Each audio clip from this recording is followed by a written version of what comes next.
But welcome, and I would like firstly to acknowledge the First Nations people of Australia as the traditional custodians of the lands and waters on which we work, live and learn. So we pay our respects to elders past, present and future, and any First Nations people who are joining us here today. In particular, I acknowledge the Wiradjuri people. I'm joining from their land today as the traditional custodians of the lands and waters where we're hosting. In prepping, I couldn't help but notice how similar all the linkages between our practice of extension, following closely the patterns of the elders that we see in our Indigenous people and how they promote that knowledge acquisition amongst their people via storytelling, which we do too. Walking on country, which we do too. You can see it in our opening slide, and in that group learning concept of peer-to-peer learning. So I really appreciated that in our prep. As a courtesy, we'd love for you to keep your videos on and your audios off. There's lots of people. If you didn't catch before, we've had over 170 regos, so it will be nice to see everybody's face so the presenters can see that. And just as other little bit of housekeeping, we will have some time for Q&A. However, you're welcome to put questions into the chat function as we go, and John and Denise are going to weave some of the answers to that as they present, and we'll come back. Hopefully we'll have time to come back to anything that we have beyond that at the last closing points of the webinar. So feel free to use that chat function. Now I'll stop sharing that because I think we've all managed to join and introduce myself and then the project and then our presenters. So I'm Emma Grabham. I work with AgriFutures Australia. I'm their Senior Manager for Adoption and Comms, which means I have a great team who we work in both the levied and emerging industries, the cross-sectoral space, and then we lead out alongside our partners across extension and adoption in Australia, and that's why we're here today. That's the fun bit. We partnered with our fellow RDCs to really look at how we could optimise extension and adoption in Australia and across all ag industries. And so we commissioned this piece of work as a project to get an understanding of the workforce and look at who is out there in terms of extension practitioners in Australia, map the capacity and that's their availability and the capability or their skills and expertise so that we can make sure we are able to deliver great extension to our ag industries now, but more importantly into the future. So we're going to dive into that project findings today. It was led by some superstars from the extension world, John James, Denise Bewsell and Jeff Coots, who is currently travelling, maybe back from Antarctica, but probably not defrosted just yet, so he won't be online with us today. But we do have John and Denise who will ably lead us through the findings of the report. So John, I just did really short intros for you, and I did tell John and Denise they could add on to this. John, he notes that he's passionate about enabling change and innovation and helping others to learn and build their capacity in the space and their capability, their capability in this space. You'll understand why I'm being careful about my definitions there shortly. And Denise is all about giving people the opportunity to hear more about enabling change, but in whatever extension role they have. So we're super pleased she's willing to cross the ditch virtually for us today and be in this Australian webinar.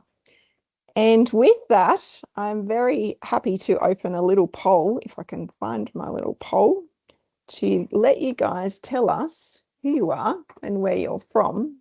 So 2 seconds while I again share my screen and get these questions up. So if you could all just look outside the window and check where you actually are, that would be fabulous. I really want to share the right screen with you, but of course Teams is taking a little moment today to tell me which screen that actually is. So we will see if we can get this to happen shortly, otherwise we'll take a punt and show you, hopefully not my calendar, because for those of you who know me, it can be a interesting scene, that one. All right, you can tell there's a lot of us online, but here we go. It should be starting to present to you guys. And of course, it's in question 2, so we'll move in. If you can just scan this QR code, this will take you through to the poll. and it's asking you where you're joining us from, and it will give us a live response. So if you can all just jump into there and tell us what part of Australia or the world you're all coming in from. There we go. It's good to see a wheel spinning nicely. So those colours are quite similar actually, but you can see from the tally board on the side that we've got it getting a nice spread. At the moment, we're all Aussies. Denise, you need to scan the QR code. I'm joking. You've probably got other things to concentrate on right this second. That's beautiful. Thank you very much. And we'll just scroll through to just have a little sneak peek at what industries you're mainly working in, and that can be a hard one to define, can't it? But nice to see the word map forming up. It's a good spread here. And I did notice the hemp people in the meeting. Thank you very much for coming along. Good to see you. Eggs, soil, livestock, hort. We're coming in from across agriculture. Awesome. And good to see some of those topic areas, biosecurity, farm planning. Fabulous. All right, I'm going to stop sharing. We can share that word map back out with you later on today, but over to you, John and Denise, to get us into this space and talking through the project findings. If you're able to share your screen when you get a second, I'll just keep staring at the word map because it is quite a fascinating watch. That's great. Awesome. Well, thank you so much for the warm welcome there, Em, and lovely to see so many names of people that we know so well. So welcome along, everyone. Lovely to be here. And I'm not sure about you, Denise, but this was one of my favourite projects from last year, although I am struggling to remember some of the finer details today. But I certainly remember the passion with which people engaged with it. So I don't really need to add any more to the intro except to say that I lived most of my life in Queensland, and that's where I have a lot of my extension experience. But I moved to Tassie about 5 years ago and just loving it down here, but still passionate about extension and applying it all across Australia. Awesome. Thanks, John. And yeah, similarly passionate about extension, but working both sides of the ditch. So Australia and New Zealand, and enjoying being able to see the similarities, the same challenges, yeah, on both sides. So that, yeah, we're all in this together. And I think as extension people, that's particularly true.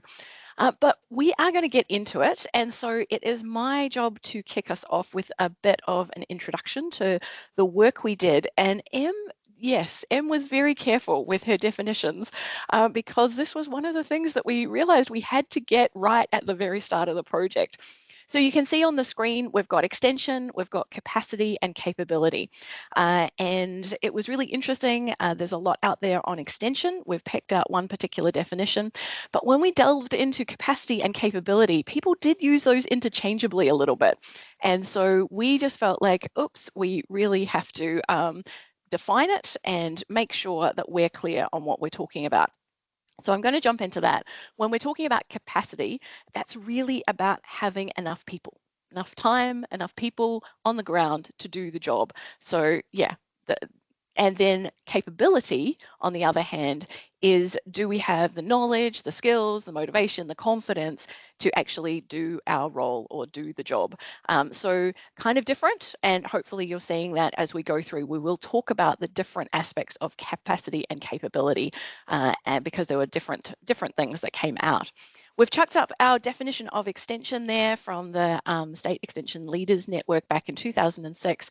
It is one that stands the test of time. Extension is the process of enabling change in individuals, communities, and industries involved in agriculture and natural resource management. It really is very good. But what we did want to do was highlight that extension has evolved over time.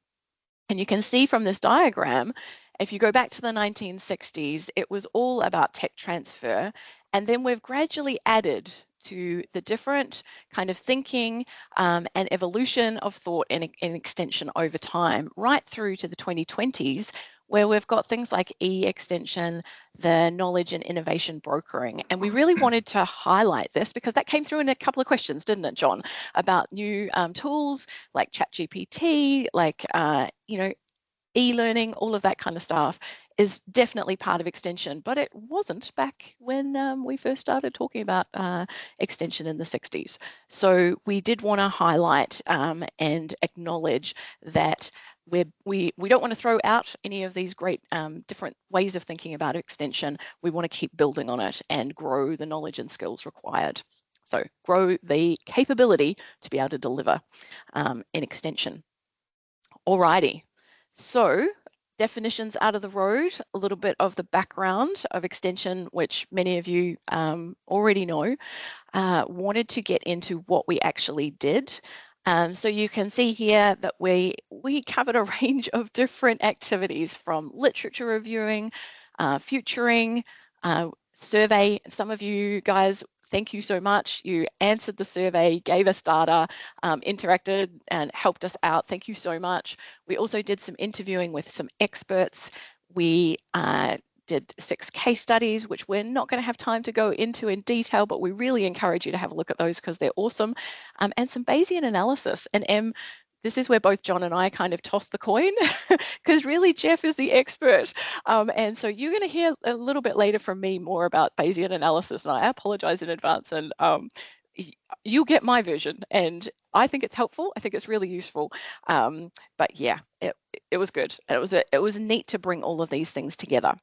So we're going to touch on a few things as we go through. We're going to, go through some of these in more detail. Some of them we'll just gloss over lightly. The literature review is one of those things that we're just mentioning that we've done, and we really point you to the report to have a look at the literature that we went through. So yeah, have a look at the report in depth. There were some great papers there, some really interesting bits and pieces, including the paper that the expanding bubble or the evolution of extension was from. So yeah, that's probably important to mention. So I am going to, then skip to the futuring exercise, which is the next thing that we did, and give you just a little overview of that. And so this was, again, focused on the capacity and capability, and it was really to highlight what were the trends, what were the things, the factors that might impact some of those future requirements for agricultural extension, for our workforce, for us, and for the people coming through in the pipeline. So we're not going to highlight everything, but just a few things that stood out for us. And starting with the trends that might increase capacity and capability. So there's, things that might increase, things that may decrease. Let's start with the ones that we think will increase. And that's things like the focus on the innovation system, and so the need for collaboration between researchers, industries, and government, which we thought was really good. The technology advancements, which offer a whole lot of opportunities in this space, so could increase capacity and capability. There was pressure on farmers around this whole sustainable practices, environmental stewardship. This is something, again, that could increase the capacity and capability. And labour shortages, it's something that's quite topical, both sides of the Tasman, I have to say. So yeah, something that might increase the need for capacity and capability in extension. So those were kind of just a few highlights, but then we flicked to trends that we wanted to just show that might decrease capacity and capability. Well, there's a few there on the screen, and you'll see that they could be two sides of the one coin. Tech, automation, and AI could actually decrease capacity and capability requirements. So it could help us, but it may also not. There is the consolidation of agricultural enterprises and increased use of digital extension platforms. So these are all kind of big picture trends, but we tried to think about the impact that they would have when it came to capacity and capability. Again, going to recommend that you jump into the report if you want more details on that. Unfortunately, for every section of this work, we could talk about it in, forever because it's really interesting. It was a really good project. But John, we probably shouldn't. So I am going to hand back to you for another really cool part of the project. Lovely. Thanks, Denise. So one of the parts of the project that I most enjoyed was doing this practitioner survey. So like most surveys, when you're trying to reach a representative audience, like our rule of thumb is, if we can only get 100 responses, then, we'll be doing okay. but as you know, so often it's really hard to get the number you're after. But as you'll see on this next slide, we managed not only 100, but 392, and they weren't just, short responses. Some people just took the opportunity to share their mind with us, which we just loved. So it gave us lots of really rich data to deal with. So yeah, that 392 represents about 10% of the estimated 3,000 extension practitioners. So we thought that was pretty good. And as you'll see on this next slide, one of the things that came out of it was, well, how many of us are there? So, that was one of the questions. It's all about capacity. So for those with a good memory, Jeff Coots back in 2005, in one of his reports, estimated the number of people, said it was just over 4,000. Well, now it's just over 3,000. And you can see the distribution there across the states and the split between public and private. So, over time, there are now fewer people working in the public system and more in the private. So that's been one of the bigger changes as well. So then, yeah, let's look at some of the actual results now. So for the capacity, so no surprise, but most respondents thought that, yeah, we will need more extension practitioners because, folks, things aren't getting any easier, are they, as we're trying to achieve greater change and innovation in agriculture. So there was almost unanimous support that we need more. And interestingly, we asked about, how do you feel the amount of collaboration and cooperation is going at the different levels of government as such? So we used a 7-point scale, and we're pleased to see that people thought that at the regional level, things were doing okay. So again, on a 7-point scale, the average result there was 4.0. Then at the state level, it dropped down to 3.5 out of 7, and then national is actually 2.8.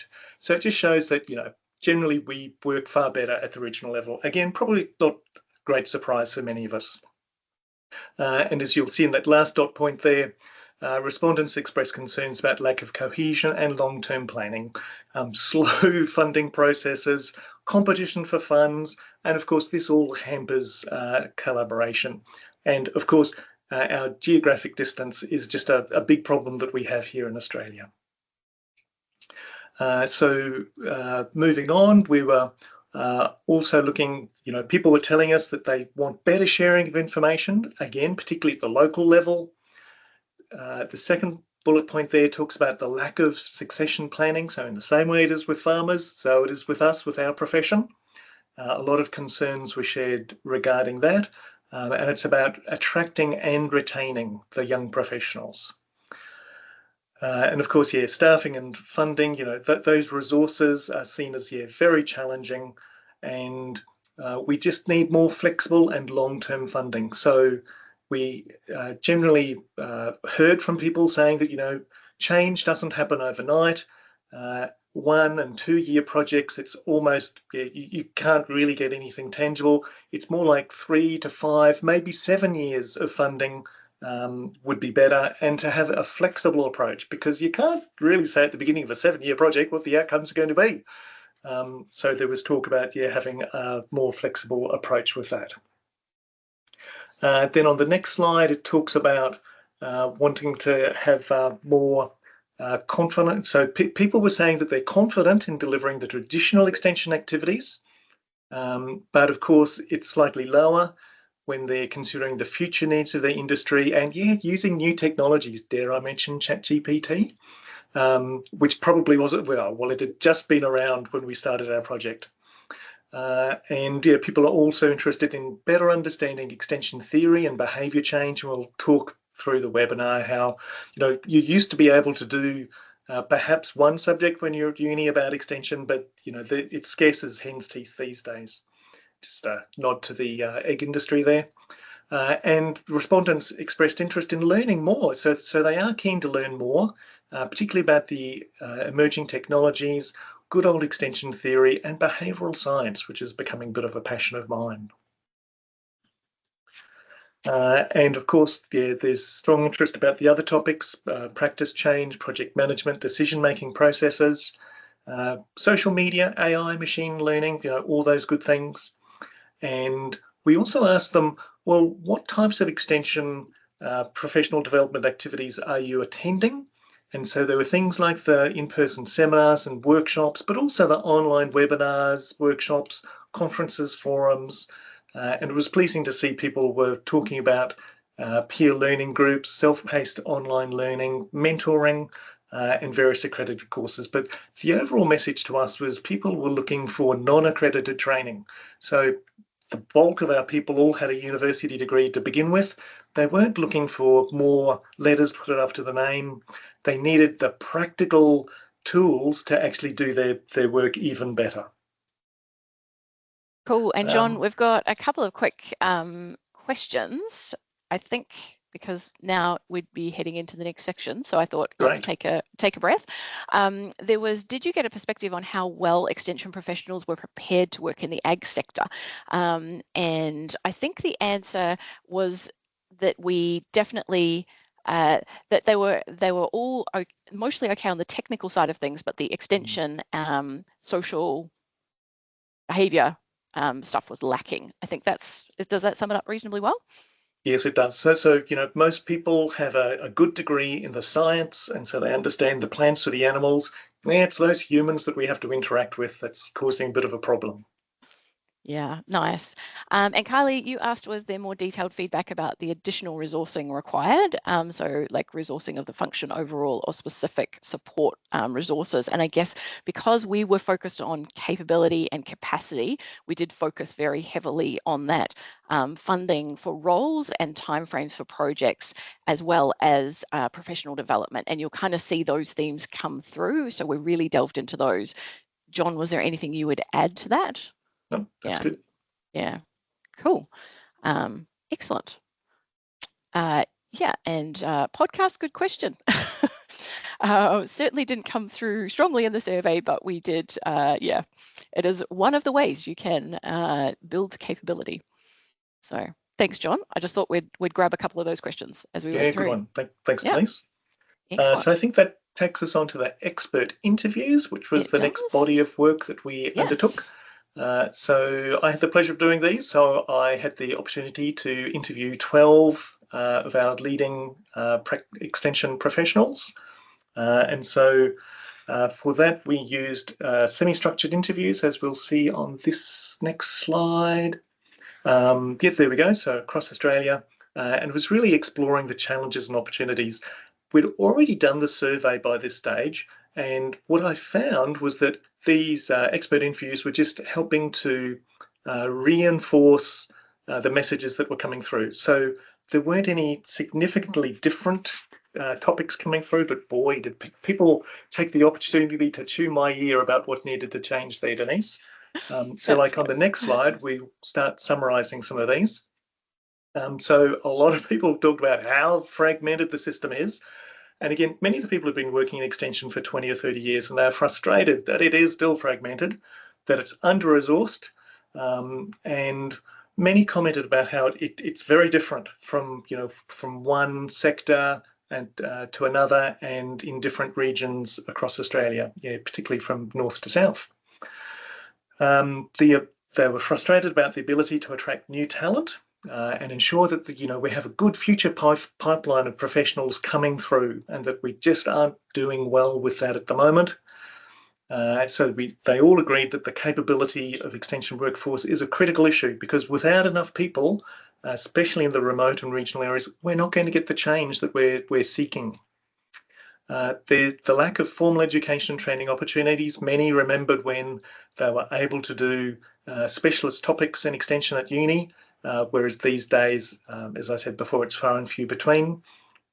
And finally, they reinforced how early career extension practitioners face so many barriers when they start a job. Like if you can attract them to the job in the first place, that even when they start, it's really hard because there's not a clear career pathway for them, and there's a general lack of mentoring and professional development opportunities, because so many of the new people are just flat out racing from one extension activity to another, that they're not getting that opportunity that they need to improve their professional development. So that's the quick summary of the expert interviews. And John, I'm conscious that there were a few questions when people registered for the webinar around public and private. We did try to get across a mix of public and private kind of thinking and extension people. Is that that fair? We did. Yep. Yes. Yep. Yep. So yeah, just to give you, we were conscious of that. The tension between public and private and the opportunities on both sides. So yeah, tried to get that mix. But interestingly, they are fairly uniform in their responses. That, as I recall now, there's very little difference between the two sectors. Yeah. Interesting. Cool. Good. So after the expert interviews, we developed some case studies. And so as you'll see on the next slide, we did 6 of these. And so we're not going to cover them in the webinar today, but we do point you to that final report that we wrote that goes into detail into each of those 6. And I'm not sure about you, Denise, but I actually found them really interesting. And just so some things like the livestock consulting internship program I'd not heard about before, so I really loved reading about that. So again, people will point you to the final report. Yeah, but some really great examples of and thinking about both capacity and capability or capability. So some really nice success stories. That's right. So while there's a lot of frustration out there, there are these highlights of what is actually working well.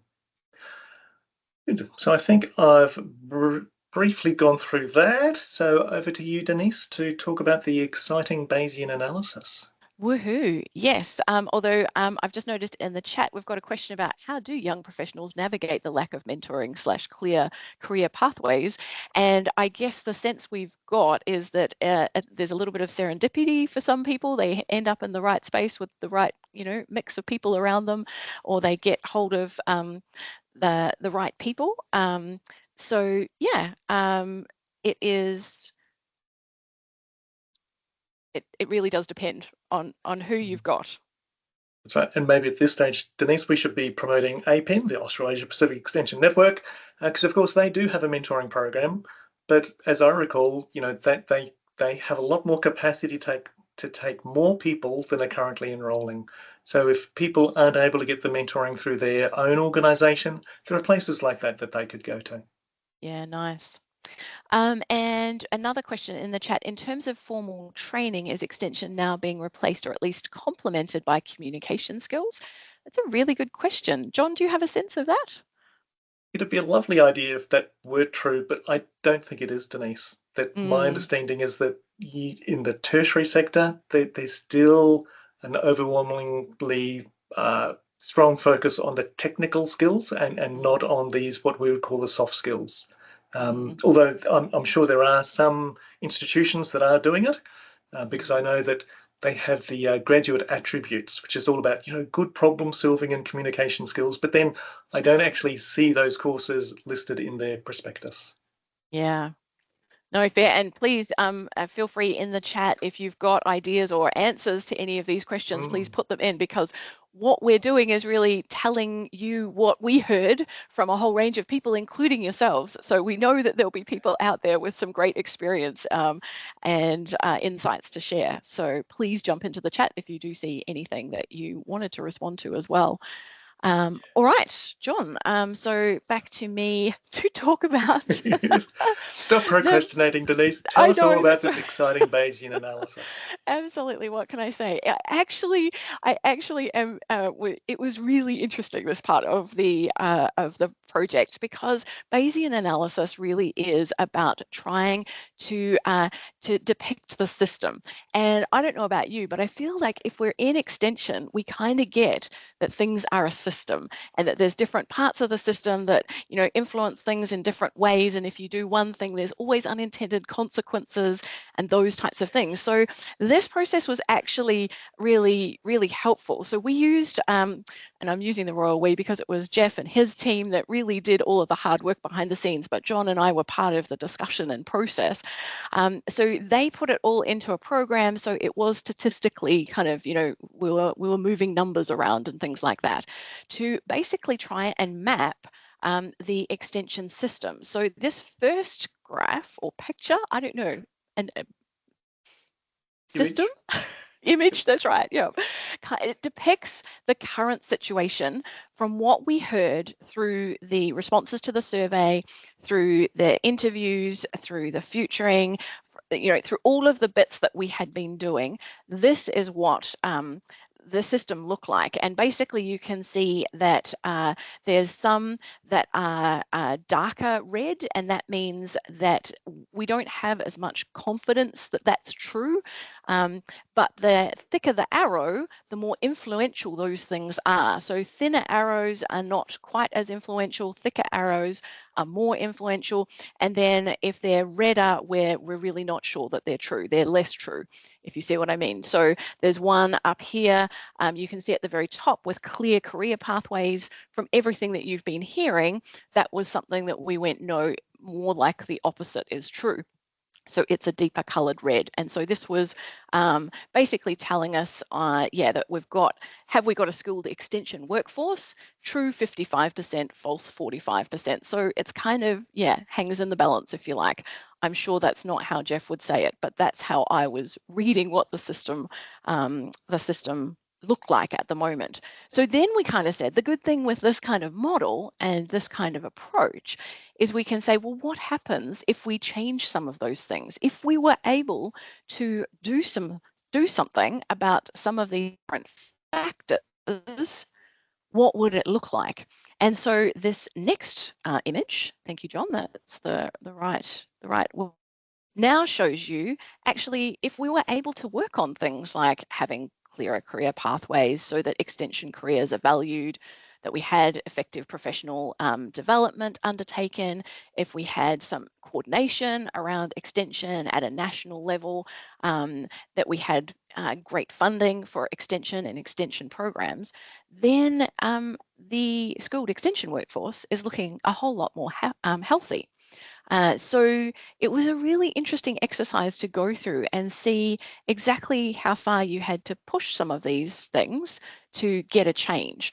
And when it came down to it, the most effective actions for strengthening the workforce were funding, which kind of makes sense, effective professional development, and extension careers are being valued.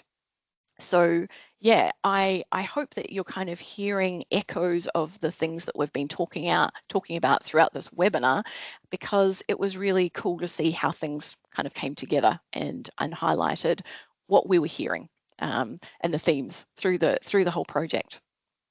So John, have I left out anything that you think Jeff would highlight? No, but I'd really, again, encourage people to read the final report, because I actually found the Bayesian analysis quite an interesting approach, and it's not something that we see a lot in our day-to-day work. Yes, and it was very helpful.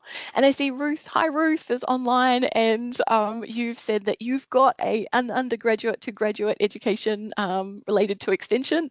Yeah, and that was why you were one of the case studies, and it's very cool, very, very cool to see. So great to have you, and keep up the great work. Alrighty. I think I'm going on to the conclusion now, John, unless there's anything else you would like to answer while we're here. No, all good. All But good? I'm seeing some other people chiming in about what other universities have available or don't. So that's been good. It's lovely reading the chat messages and seeing the names of lots of people that we know. Yes, awesome. It is very cool. Excellent. Alrighty. So where did we get to? The conclusion? Well, we have highlighted that there is this dual crisis of attraction and retention when we're thinking about extension capacity and capability. There is fragmentation in the system, which does hamper extension efforts. And it just means that we tend to duplicate things. It tends to mean that we have to relearn, reinvent the wheel, that type of thing, which is not ideal. And that the funding models don't always help with this. We know that this is, there are reasons why funding models are the way they are. That's just, sometimes part of how things are structured. But I guess this work does highlight that that doesn't always serve extension well when you look at all of what we were able to draw from, all of the information we're able to draw from. A a couple of things to finish. So we've got implications for research and development corporations, and then some broader implications for the RD&E system. We have split it down. We did in the report because AgriFutures and the other RDCs that funded the project, did ask specifically, was there stuff that RDCs could be focusing on? But really, it kind of does paint the picture altogether, but we will go through each of those. So implications for RDCs. So not a surprise to see better resourcing is critical. That thinking about attraction and retention could be enhanced by giving some clear guide on the knowledge and skill requirements for extension practitioners, quite helpful, so that you can provide or start outlining a bit of that career or pathway through to develop as an extension person. Offering that targeted support, particularly for the younger generation coming through, and upskilling in extension, as well as increasing investment in coordinated professional development. We can see that there is some excellent stuff going on in professional development, but often it's not coordinated. And so I guess the key word for us is that, can we talk about it together? Can we see where there's overlaps and where it makes sense for everyone to chip in or be part of that professional development? And we're thinking post-university, so post-graduation and on-the-job kind of training particularly. Alrighty. Then you'll kind of hear echoes of the same thing when we think about the broader RD&E system. So we're really advocating the need for a strategy or coordination, kind of bringing together a bit of some leadership around extension capacity and capability. So that's, a sector-wide strategy for training delivery, a career framework, and remunerations, so that people across all of the industries, across the RD&E kind of spectrum, have an idea of exactly what's involved when it comes to putting extension into a program, into a project, and they're able to resource and support that well. So you can see a couple of other things that we've got there around improving attraction and retention. So subsidising training programs, enhancing the visibility and inclusivity of extension roles, and collaborating with extension providers. We've also highlighted APEN there. We know that like many professional organisations, they work on a shoestring and there's limited time and budget, but we really see that, they are the extension body, so there is potential opportunities there for APEN and their role to bring some of these things together. So John, would you add anything to our conclusions? No, I don't think so, Denise, but just again, thinking about APEN, of course, need to promote the upcoming conference that's in Brisbane. So that starts on the 14th of October. Yes. So we'll be there, and we'll look forward to seeing many other people there. And, it's a great place for networking, as well as hearing what's happening in other regions and industries about the latest things to do with extension. So looking forward to seeing people there. Yeah. And I am seeing in the chat, John, that there's some really good discussion around different extension approaches, bottom up versus top down, that we need both. Absolutely, couldn't agree more. They're all really good tools. And I guess we didn't go into a lot of specifics about different extension methods or approaches. There's some other great resources out there on that. But yeah, we're trying to get a sense of the whole capacity and capability. Nice. Em, I guess we'll hand back to you. You can see you've been keeping track of questions better than I have. We as I've dipped in and out of the chat box. Yes, our team, Bonnie, Hannah and I have been very busily keeping track of questions, including the ones that were asked before the webinar, so you're not off the hook completely there. But super open to a conversation more broadly. If you guys have extra questions that come up as we talk, or as if you came in late, then certainly pop them in the chat right now, and we will include them in the conversation. So unsurprisingly, you've got a lot of engagement from a group of extension people. Imagine that happening. But But yes, I did want to go back to that conversation around the universities and what they can do in this space in terms of lifting, and that mixed in, I suppose, with the soft skills from your point of view. You know, there is a real opportunity, I suppose. What would be your dream in that space with regards to the uni's role? There's a few online. It's a chance to get in their ear. I'd love to see the rural extension centre duplicate, like reinvented and all around the place. John, so for the what would newcomers to the industry, was that the one that was located at Gatton? Yes, Yeah, that's right. that's right. Yeah, Yes. okay. Yeah. Yeah. So John and Jeff were key parts of that. Oh. Yeah. Yeah, okay. John, do you want to just give us a little snippet of what that was, just for the people who weren't, you know, those of us who were slightly younger? Sure. So 20 years ago, there was a collaboration between the Queensland Government, Department of Agriculture, DPI, and also the University of Queensland. So there were 15 postgrad courses that were offered, covered really good material, the basics, things like adult learning, evaluation, group processes, facilitation skills, change management. It was really the essential things that someone working in extension needed. And the nice thing was that it wasn't just a traditional university course with just chalk and talk, but we brought people in for a 1-week residential, which people loved because they got to meet people from across other regions and industries in Australia and broader. So there was 1 week where we worked through the material in a very participative manner, but by the end of the week, people chose a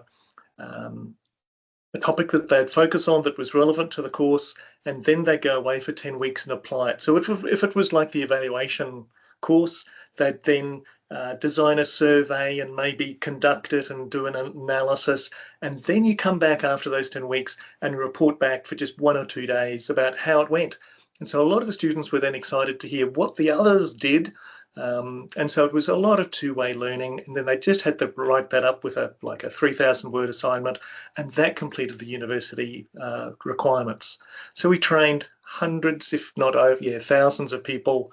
So it was a really good thing. So it's lovely that University of Melbourne is continuing the tradition, but unfortunately there's not many others across Australia. So I think my dream, Emma, would be that those institutions across Australia and maybe broader, because the hot spots of, the bright spots are so distributed, it'd be great if there was some better way that they could collaborate so that even more people across Australia could easily access that material.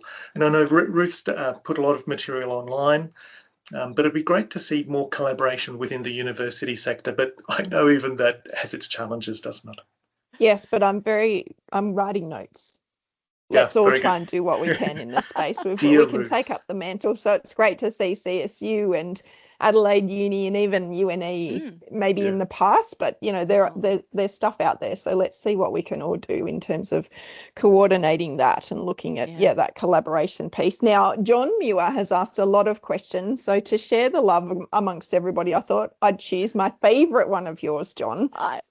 John comes from the hemp industry, so it's quite an interesting view, and he's out there on the ground every day. So he's asked, what is changing in that old research to extension to farmer model? So from your viewpoints in the various spaces, it's slightly left of the project, but you would have heard a bit about that in your, survey responses and even those interviews, John. Any insights in that space? Well, for me, it's back to the future. So John's probably familiar with the farmer first approach, which was back in the late 70s, I think, early 80s. So look, it's still highly relevant. I think people moved away from it for a while. And as Denise was talking about the expanding bubble of extension, it's still there, but I think it's becoming even more and more relevant. I would hope that people would be using more of a co-design approach where they're involving farmers from the get-go, not only in undertaking the work, but also in the problem definition. What about you, Denise? Yeah, so it feels like where that system is where that process system is working well is when people are embracing co-design, going back to that farmer first, bottom up type approach, and incorporating and collaborating and working together. Unfortunately, when I think about research and development just as much as extension, there is a little bit of competition for funding, and that does tend to mean you get fragmented, you're less likely to want to collaborate or work if it means less money and less funding for work that you're involved with, which we all do, and which is absolutely fair enough. So it kind of adds. So on the plus, I feel like, as you were saying, John, there's some really great stuff and some really good things going on there. But on the flip side, I think, it just exacerbates all the issues that we've kind of highlighted here. So yeah, definitely. Yeah. A little bit of a sidestep, but similar line. How do you see new technology / AI / ChatGPT coming into this space in the extension world? Maybe the APEN conference is going to give the answer to this, because I know that it's the theme of the conference. But yeah, from this viewpoint and the project, any thoughts? Well, I liked what. Oh, sorry, go, John. No, you go, Denise. I was going to say, I liked what Aaron Meikle had put in the chat. Hi, Aaron, about AI helping with tasks or making tasks more efficient. It feels like that is the short-term gain, and kind of there's some really cool stuff that can happen. I think there's lots of really cool potential. There's also some big pitfalls. So yeah, it's how can we best use the resources we've got using those. I think there's ways we can get more efficient and do well. John, what were you going to say? I was just going to comment, Denise, that ChatGPT and other AI tools are just helping us to be more efficient and effective with what we do. And I think, like with any new tools, we just need to be keeping up to date with them and seeing how we can best make use of them. Yeah, definitely. So, keep going, Denise, keep going. Bringing that peer-to-peer network together and learning from each other. Sorry, No, not at all. That's a great point. Yeah, yeah. So Malcolm's actually asked, how do we get the people to want to step outside their comfort zone in terms of improving soft skills? Just jump in the chat, or just come off mute if you'd like, Malcolm, there, if I haven't quite got this right. But he's talking about improving those soft skills like confidence and, just the presentation and clear communication. I like this big balls, biggest priorities planning, life-work balance. Does that ever happen in extension? And anyway, we won't go there today probably. Do we have the capacity to flip people into actually wanting this stuff, or do we feel like people already have that desire to learn those things? When you were surveying, what did you hear? Well, I feel like people are really passionate. If they're in extension, they're in it because they like this and they like working with people. They're kind of already like 90% of the way there. And so if they're discouraged, it's because the structures and processes around them are kind of dragging them down and making them feel like, they can't do what they want to do, or they don't have the support.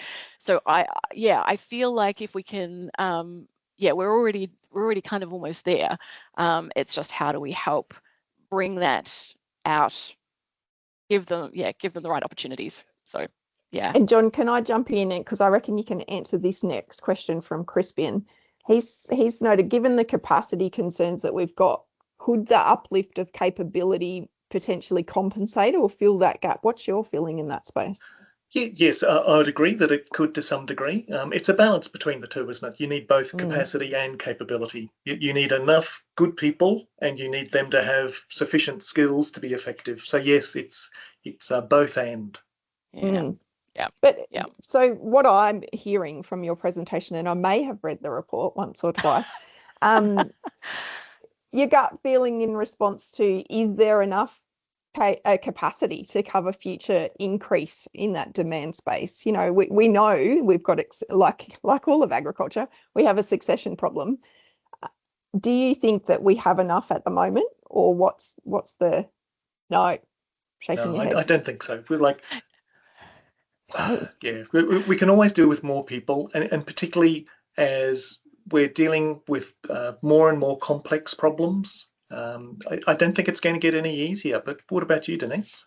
Yeah, well, I was going to say, because for me, things always come back down to people, and people make decisions, people make change. It's not things. And so, we need extension. I'm completely biased though, Em. I have to admit that. As we all are after a number of decades. I might just point out that we've kind of moved from extension being a profession where you actually employ people to do it, but it's more, one of the many things that people undertaking projects are, need to do. So again, Denise, Jeff and I are involved in another project called Research for Impact, and it's where we're building the capability of researchers who are really great at doing research, but for them to better understand some of the extension approaches and how they can tie that in with their existing work. So we're building their capability, but without wanting to say that, they're now an extension person. I think it's a skill that many of the people working in agriculture really need to have.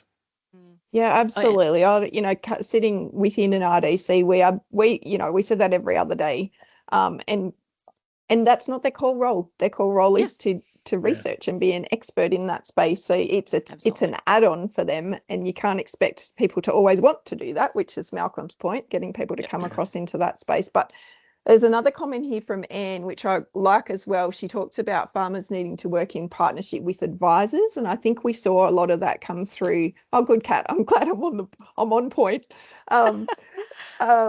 It's, we saw a bit of that come through. Advisors are really sitting in this extension space beyond just the general technical advice or financial or whatever else they might give. So her question is, what's the point of funding extension if you've got these advisors sitting in this space? There's a challenge for you. From my point of view, I love what they're doing. I just think, how can we better support and enable those advisors to do what they're doing and do it even more than what they're doing? And that to us is supporting them with great that professional development that's really helpful and needed, that doesn't take them away so much from their work that they're losing out on work, but they feel supported, they feel that they increase their confidence, all of those types of things. I think that is what we could do. That's what the funding and thinking about extension could really be helpful for. John, your thoughts? No, I agree completely. He has nothing to add. Look at that. You must know that it's nearly 5 minutes to go. Well done, John. So there's lots of questions, and thank you for each and every one of them that we haven't got to.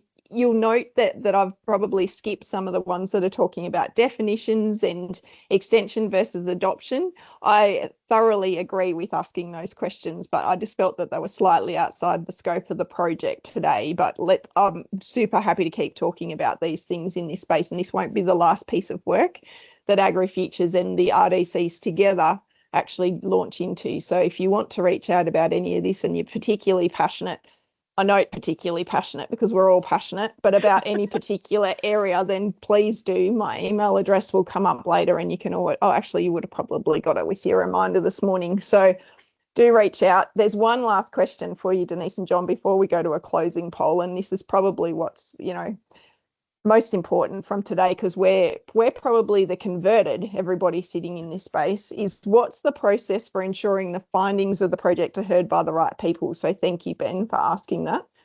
What's your view of that, John and Denise? And maybe you can add on.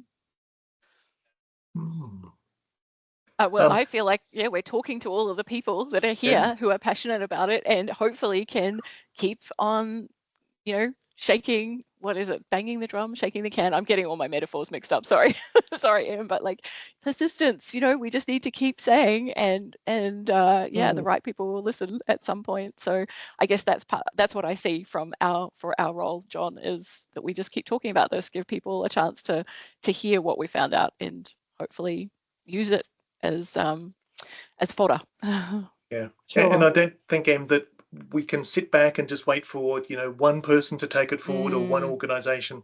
We all need to be lobbying in the groups that we work in, so that together we can make enough noise to make sure that it happens. Yeah, definitely. Thank you for that. And I will tack on from an RDC point of view that we are certainly working collectively in this space. In fact, we're all getting together in next week in Melbourne to talk about this particular report and what's next in terms of the RDCs collaborating. So, and that's across extension more broadly. Let's hope we can come to a certain point. But yeah, thank you so much. So I've just got a couple of things to do now. The first one is to share this poll while I then properly thank Denise and John. Because there are so many people on my team, it is quite tricky today. Anyway, that's okay. You might be able to see that poll coming shortly. Fingers crossed. So you'll get a QR code that'll just ask you a series of questions about the webinar. There we go. There you go. While that's happening, I do just want to launch back into thanking Denise and John, firstly for today, and secondly for the project, because it's provided, you know, so much information today. And part of it is, oh boy, there's a lot to do. But the other part is there's actually some really good pieces already in place. And if we just tweak it, which Jeff's Bayesian model did to show us the potential, then we can get there. But as in extension more broadly, it's getting there together. So thank you very much for bringing that, and thank you very much for wrapping the project like you did. It was a pleasure to work with you right throughout the whole piece. So thanks for that. And thank you to everybody who's attended today. I think the mere fact that we got the people register and then you're all in the space to listen tells a lot of people what emphasis we're all placing on the importance about our extension capacity and capability in Australia. We're all pretty keen to get it right, and being the people that we are, we'll keep working to get it right, but it's nice to have the confirmation that other people agree with us and are willing to put the energy in and dedicate the hour to come and listen and see what they can do. So we'll be talking. If you could definitely do that feedback, being good extensionists, as I term us, you know how important a closing survey is. So jump in there. And John tells me the last question is actually his favourite. So make sure you keep going right through to the end on that one.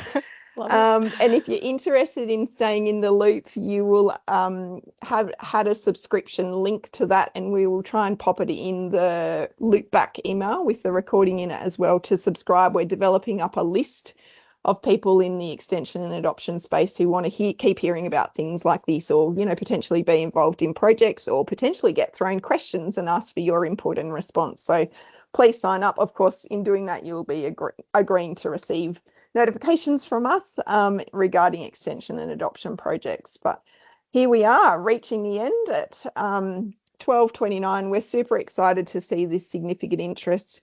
We're super excited to see you in the space where we really appreciate working with great people, and that includes John, Denise and Jeff. So thanks again, and we will close out and send you your recording very soon. Thanks to all.